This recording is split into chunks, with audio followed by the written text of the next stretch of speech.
Ito si King Kong, ang jungler ng Fnatic Onyx PH. Ginamit niya si Nolan sa MPL Philippines Season 14 laban sa Aurora. At sa video na ito ay papakita ko sa iyo kung anong item at emblem ang gamit niya kay Nolan ngayong Season 33 para sa kanyang full build. First item, Warrior Boots, Hunter Strike, Blade of Despair, Malefic Roar, Sea Halberd, and Endless Battle. Para naman sa kanyang emblem, gumagamit si King Kong ng Assassin na may Thrill, Season Hunter, and Lethal Ignition. Narito ang highlights kung paano niya gamitin si Nolan sa MPL Philippines Season 14 regular season. Nagiging epekto, Chantel, nung ginawa ni Brusco early on pa lamang. Pero mag-miss out na nga lang din doon yung counterplay niya. Pero ito ang pagsugod ng Aurora. Sumakto pa in terms of blades. Pero si Kirk napakakunat. Habang pinipilit depensahan doon ng Aurora, kanilang boss eh! King Kong with a pick-off. Demon Kite is down. Kick ng Fnatic Onyx. So ang IMU na kinuha dito ni Yue is yung Eternal Guard. Ginamit na nga doon yung Implosion.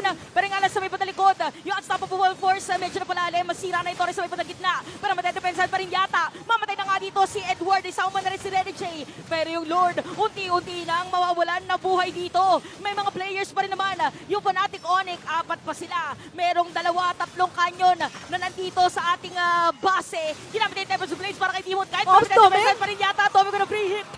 Tommy with those free hits. At double kill pa nga.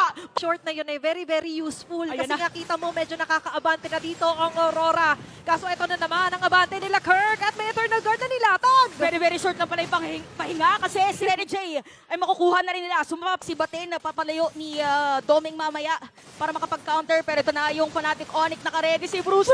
Implosion, dalawa tatamaan doon. Tatlo sa pa yung paggamit doon ni Boy. Pero si Demon Kite dito, ginamit na yung kanyang mga blades. Pero hindi na makakatakas pa. Double deal na rin kay Kelat. Unti-unti na nga sinisira yung base dito ng Aurora. Dahil Fnatic Onyx PH ang pagwawagi. Onyx Philippines, because of what they are seeing, tuloy-tuloy lang ang win streak.